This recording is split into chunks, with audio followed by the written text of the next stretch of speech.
அரசு அரசு புரசெல்லாம் வரல, அடிச்சு பிடிச்சு வந்திருக்காரு இந்த இடத்துக்கு. அந்த பட்ட கஷ்டம் உங்களுக்கு தெரியாது. சும்மா இல்ல, ரத்தம் சிந்தி வேர்வை சிந்தி எல்லாத்தையும் சிந்தி சிந்தி சிந்தி பீனிக்ஸுக்கு வந்திருக்காரு. ஒரு ஸ்டண்ட் இயக்குனர் தானே, அவரு டைரக்ஷன் எப்படி இருக்கும், இப்படி எல்லாருக்கும் இருக்கும். ராமாயணத்தை எழுதியது வால்மீகி, அவர் ஒரு ஹண்டர், ஒரு ஃபைட்டர்லன்னா ராமாயணமே இல்ல. அந்த மாதிரி கதைக்களத்திற்கு எல்லாம் முக்கியமானது யாரு அப்படின்னா இயக்குனர். அந்த இயக்குனர் பின்னாடியே போய் அந்த கதையை உள்வாங்கி கொஞ்சம் லேசா வெளியே தெரியணும். முழுசா தெரிஞ்சா படம் வராது. அது லேசா வெளியே தெரிஞ்சு அப்படியே கூடவே போய் அந்த கதைக்களத்தோட கொண்டு வர்றது.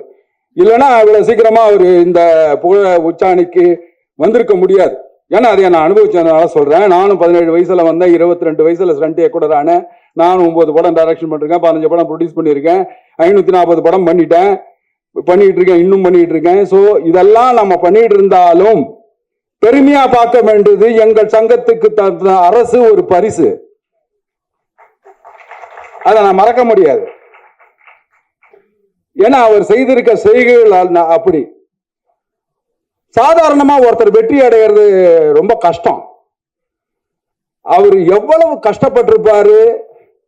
அந்த ஸ்கிரிப்ட்ல உட்கார்ந்து ஒரு இங்க அற்புதமான இயக்குநர்கள் இருக்காங்க, அவங்களுக்கு தெரியும். ஆக்ஷன் ஸ்கிரிப்ட்ல அந்த சிச்சுவேஷனை கிரியேட் பண்றது, அடி அப்படின்னு சொல்லணும். அப்பதான் சண்டை நிற்கும். என்னால போயிடும் வெளியில தேட்டர்ல இருந்து அடிக்க சொல்லணும். அந்த அடிக்க சொல்ற விஷயம் இருக்குல்ல, அது சொல்லாம விட்டோம், எமோஷன் கேரி ஆகலன்னா எந்த ஆக்ஷனும் நிக்காது. அதுக்கு தான் அந்த பேஸ் கதைக்களம் வேணும், அந்த எமோஷன் வேணும்னு சொல்றது.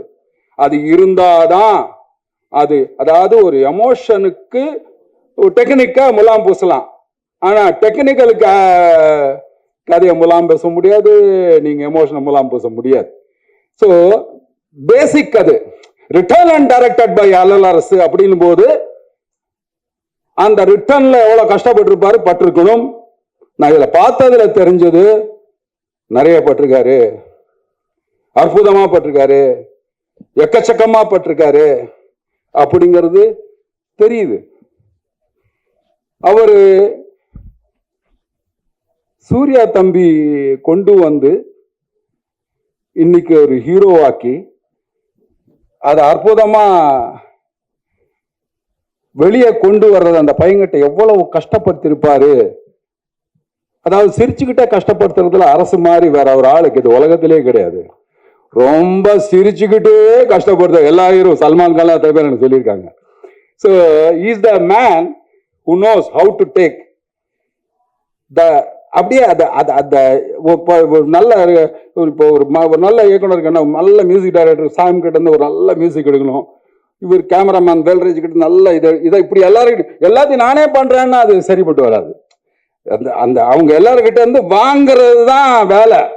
இதுக்கு 10%, இவருக்கு 20%, இவருக்கு 10%, இவருக்கு அப்படி பிரிச்சு வேலையை கொடுத்து அதையெல்லாம் காட்டி காத்து அந்த எடிட்டிங் எல்லாம் வந்து பிரவீன் உட்கார்ந்து அதை எடிட் பண்ணி அதை எல்லாம் கொண்டு வந்து சேர்த்து செய்யற விஷயம் இருக்கு இல்லையா, அதுதான். எனக்கு இந்த படம் பார்க்கும்போது எனக்கு இவரை பத்தி தெரியும், சூர்யாவை பத்தி நான் 2-3 விஷயங்களை பார்த்து வியந்திருக்கேன். ஒரு தடவை அவர் தகப்பனார்கிட்ட கூட பேசியிருக்கேன், அவர் ஃபாதர் கிட்ட கூட பேசியிருக்கேன். என்ன ஒரு தன்னம்பிக்கை சார் அவருக்கு, எக்ஸ்ட்ரானரி தன்னம்பிக்கை. அந்த நம்பிக்கை உள்ளவன் யாரும் தோத்தத சரித்திரமே கிடையவே கிடையாது. நீங்க இந்த படத்துல கை பேசுது, காலு பேசுது, மூஞ்சி பேசு, எல்லாம் பேசுது, வாய் மட்டும் பேசல. என்னடா இவர் பேசவே இல்லையேன்னு நினைச்சேன். மௌனத்தை மொழிபெயர்க்க தெரிந்தவர்கள் மட்டுமே மக்களின் இதயத்தை திறக்க முடியும். அது உங்ககிட்ட இருக்கு, நிச்சயமா திறப்ப. ஒவ்வொரு இதயத்தையும் திறந்து எல்லா ஜனங்களையும் காட்டு, நல்ல குத்து, நல்ல ஒரு குத்து போயிடுவே. நீ அந்த ஜனங்க நெஞ்சில உள்ள போய் உட்கார்ந்துருவ. சத்தியம் இது. ஒண்ணு இல்ல, உட்காருங்க தம்பி, வெற்றி உண்ணுது. உழைப்பு சும்மா இல்ல, உழைச்சிருக்கு. அதுக்காக நீ தைரியமா சொல்லலாம், நான் உழைச்சேன், இந்த வெற்றி என்னுடையது அப்படின்னு நீ மார் தட்டி சொல்லலாம். சூர்யா, இது நான் சொல்லக்கூடிய, எனக்கு எப்பவுமே அப்படிதாங்க, என் பேச்சும் அப்படிதான் இருக்கும், நான் அப்படிதான் இருப்பேன். நான் சொல்ல வேண்டியதை கிளியரா சொல்லிடுவேன். இது இப்போ அப்பா இருக்காரு, அவரு ஒரு இந்த பாட்டிலில் போடுற வாட்டர் மாதிரி இப்படி இந்த ஷேப்ல போட்டா இந்த ஷேப் போயிடுவாரு, நீட்டா போட்டா எப்படி வேணா போயிடுவாரு. ஆனா ஒரு ரியலிஸ்டிக் இந்த போஸ்டரை பார்த்தாலே தெரியும், ஒரு ரியலிஸ்டிக் ஆக்ஷன் இதுல ஒரு பர்னிங் தெரியுது. அதாவது ஒரு கிளாஸ் மாசுக்கும் ஒரு வித்தியாசம் இருக்கு. கிளாஸ் மாஸ் இப்போ ஒரு அடிச்சா 100 பேர் வருதுங்கிறது வேற மாசு. ஆனா அடிச்சா இடி மாதிரி விடுற மாசு இருக்கு பாருங்க, அதான் கிளாஸ் மாசு. இப்போ இந்த நான் உதாரணம் சொல்ல போக்கிரியெல்லாம் நான் பண்ணிருப்பேன், அது கிளாஸ் மாசு. இது அந்த கிளாஸ் மாஸ்க்குள்ள இது பார்க்கிறவங்க அத்தனை பேரும் இது ஒரு ஆக்ஷன் படம் இல்ல, கதை இருக்கு. அவன் ஏதோ மூஞ்சில சொல்லுறான், இந்த டெய்லர் பார்க்கிறவனுக்கு தெரியணும் அவன் ஏதோ சொல்ல வரான். என்ன சொல்ல வரான்? போங்க தேட்டருக்கு போய் பாருங்க, தெரியும் அவன் ஏதோ சொல்ல வரான், என்ன சொல்ல வரான். அது ரொம்ப இம்பார்ட்டன்டான விஷயம். அவ்வளவு அழகா அந்த எக்ஸ்பிரஷன்ல சொல்றாரு அவர், ஒவ்வொன்னா சொல்றாரு. தேங்க்யூ பிரவீன் சார் தான் நினைக்கிறேன் எடிட்டரு. அவர் அந்த ட்ரெய்லர் கூட ரொம்ப அற்புதமா கட் பண்ணியிருக்காரு. And naturally master of the game மாதிரி music of the game mister Sam. So அவரு அத அற்புதமான மியூசிக்கை கொடுத்து அதில் அந்த அவர் பேக்ரவுண்ட் ஸ்கோர்னா சொல்லவே வேண்டாம். சாம்னா பேக்ரவுண்ட் ஸ்கோர் தான், அதில் யாரும் ஒன்றும் சொல்ல முடியாது. பாட்டு பிச்சு எடுத்துருக்காரு. இன்னைக்கு யாருக்கு என்ன வேணும் எல்லாம் எடுத்துங்க அப்படிங்கிற மாதிரி கொடுக்குறாங்க.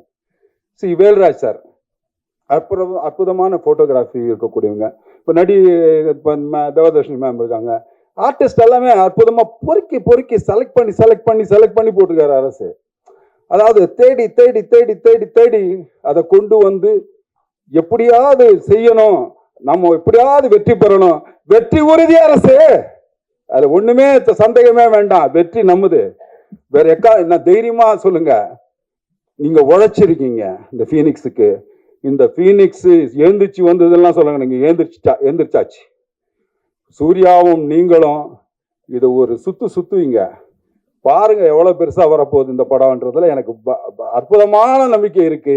இது அதாவது டெய்லி கேலண்டர்ல தேதி கிழிக்கிறது இல்ல, கிழிச்ச தேதியில நாம என்ன கிழிச்சோம் அப்படிங்கிறத பார்த்து பண்ண மாதிரியே இருக்கு. இது ஒரு இன்ட்ரெஸ்டிங்கான ஒரு விஷயம்.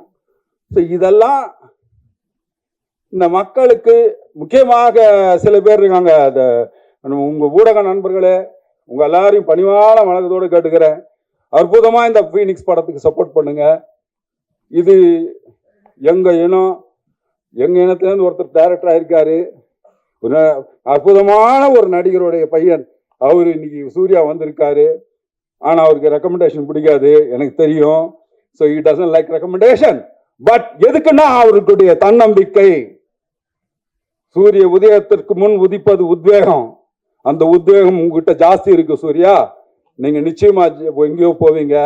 இந்த ஒரு ரவுண்டு, அரை ரவுண்டு, கால் ரவுண்டுலாம் சுருக்க மாட்டோம் உங்களை. இந்த இண்டஸ்ட்ரி இருக்கிற வரைக்கும் கண்டிப்பா நீங்க இருப்பீங்க, அதுல எந்த மாற்று கருத்தும் இல்லை. இந்த நன்றி.